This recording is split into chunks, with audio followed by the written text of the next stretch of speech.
Thank you, Temesi.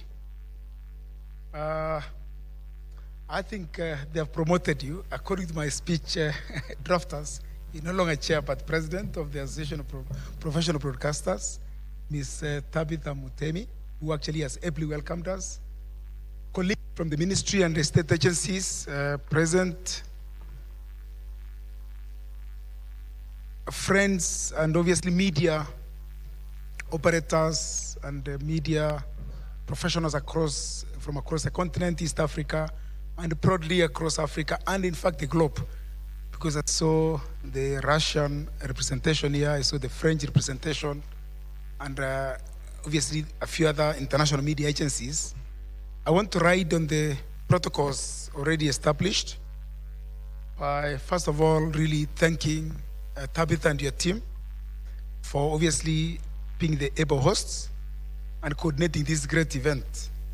I must say, when you guys met me last week, you are a very powerful team of ladies, and you quickly updated me on this event. I didn't realize it was huge as it is.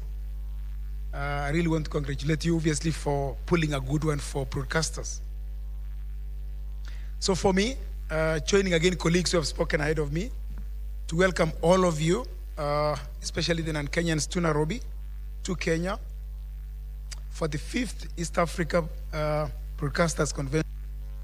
The theme of this year has been already mentioned, is reimagining next AI, cloud, and the future of broadcasting in Africa.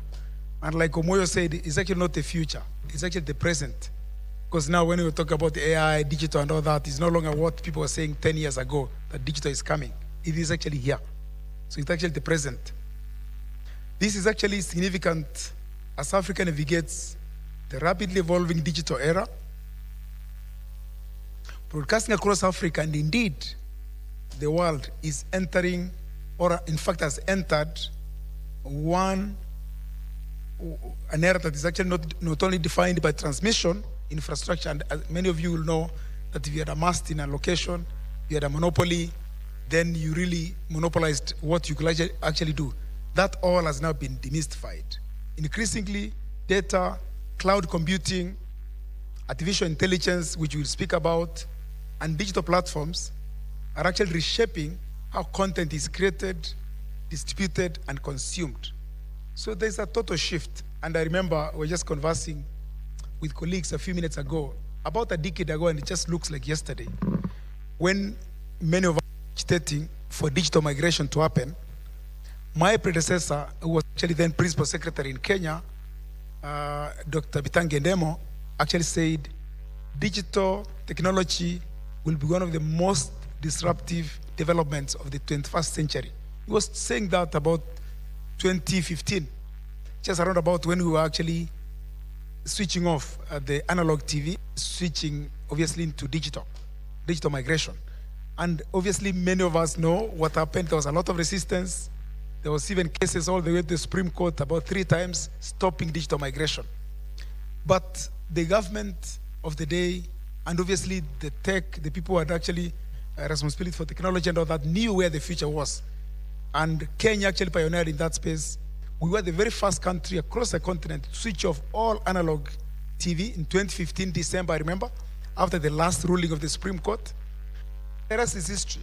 Today, we've got one of the most dynamic online environments you can have in terms of your, sort of internet experience, internet capacity, connectivity, 5G, and all those things, which will never have been possible unless we actually did what happened at that time.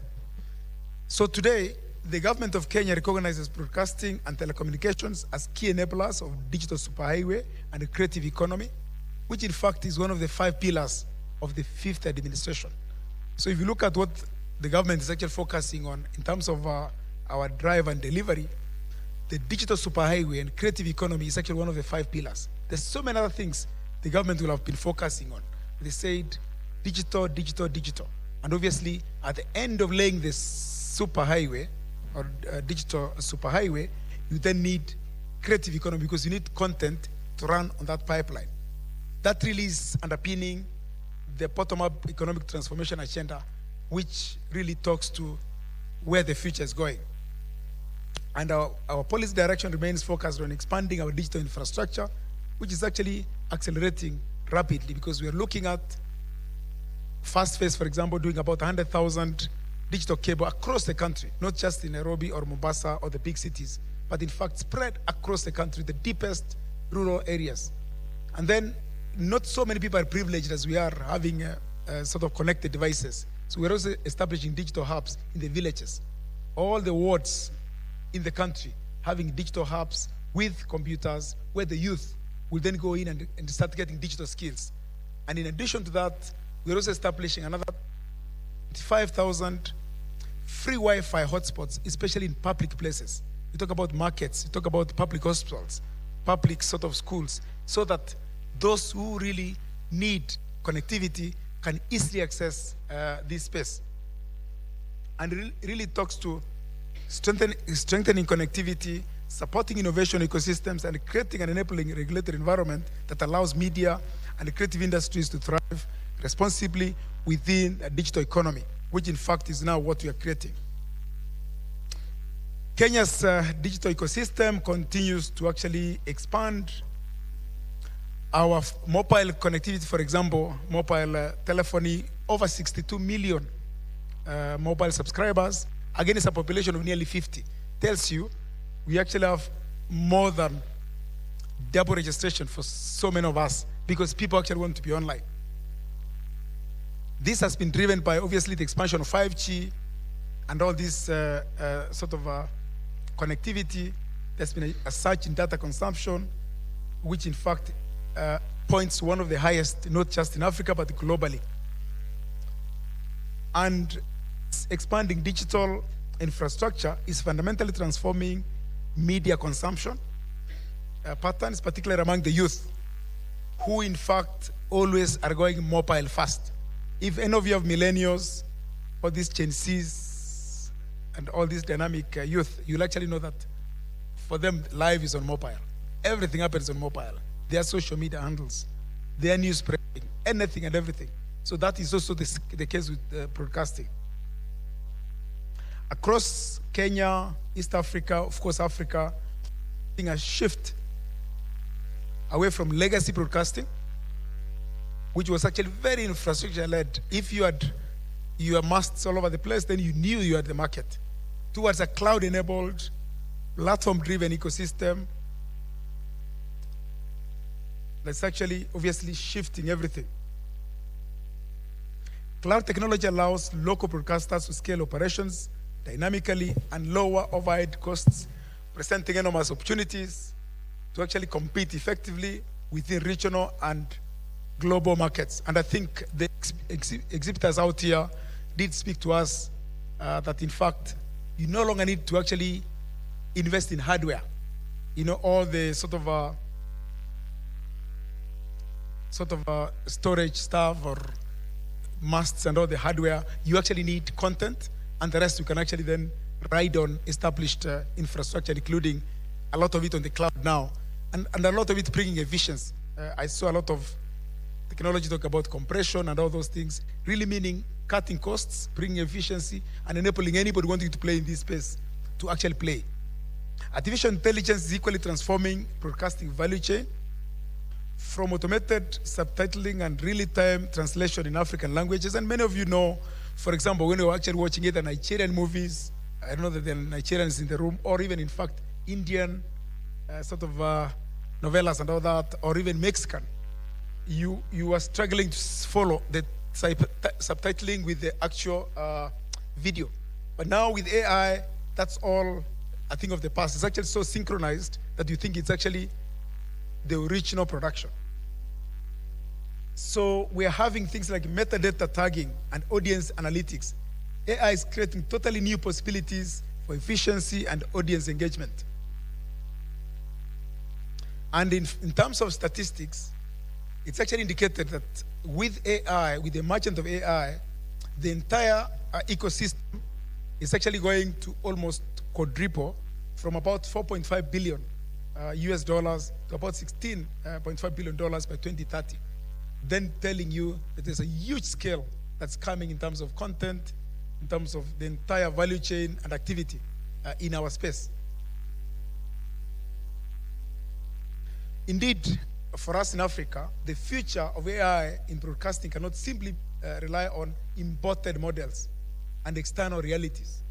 Because in fact, the digital is happening in our age and generation. All of us obviously seeing it and watching it come.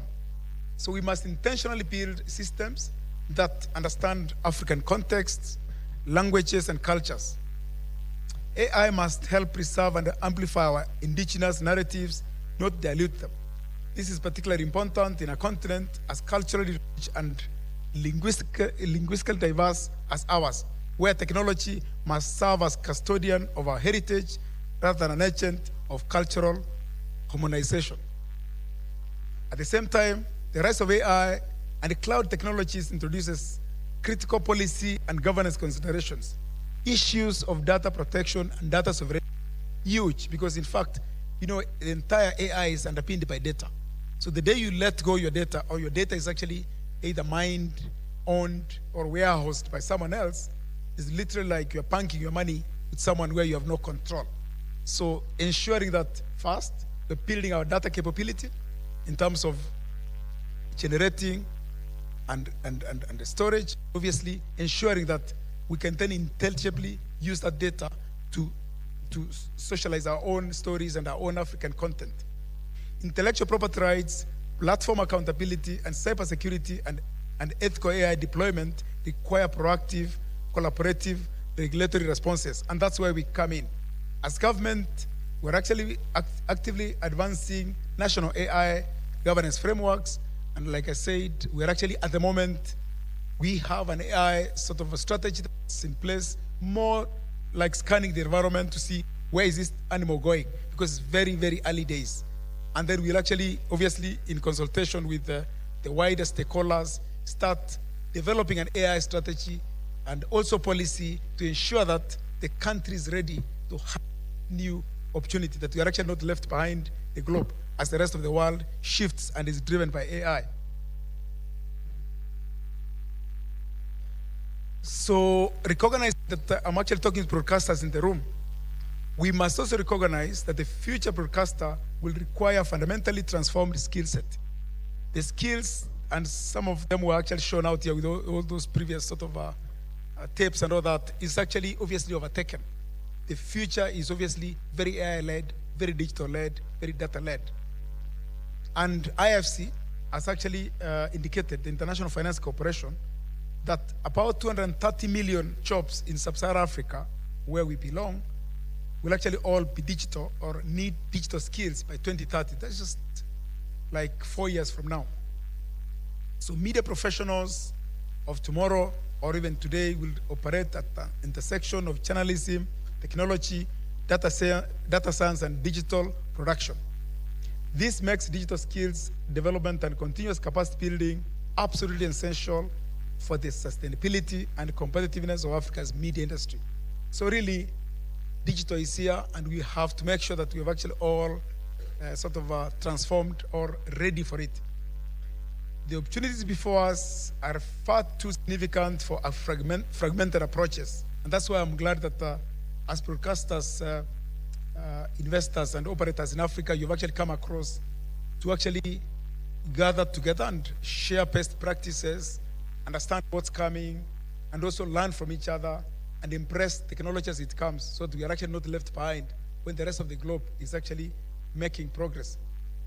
So regional collaboration, and I'm glad that the Ugandan team is here and the rest of the other regional players, regional collaboration, cross-border partnerships, harmonized regulatory frameworks, and really we want to encourage regional content exchanges that really should build shared digital infrastructure. And that is the case. For example, digital cable goes into Uganda, comes from Tanzania. So we really have a total ecosystem that positions East Africa as a globally competitive media and broadcast innovation hub. As I close, let this convention not only simply be a platform for discussing emerging technologies, but also space for collectively shaping the future of Africa broadcasting.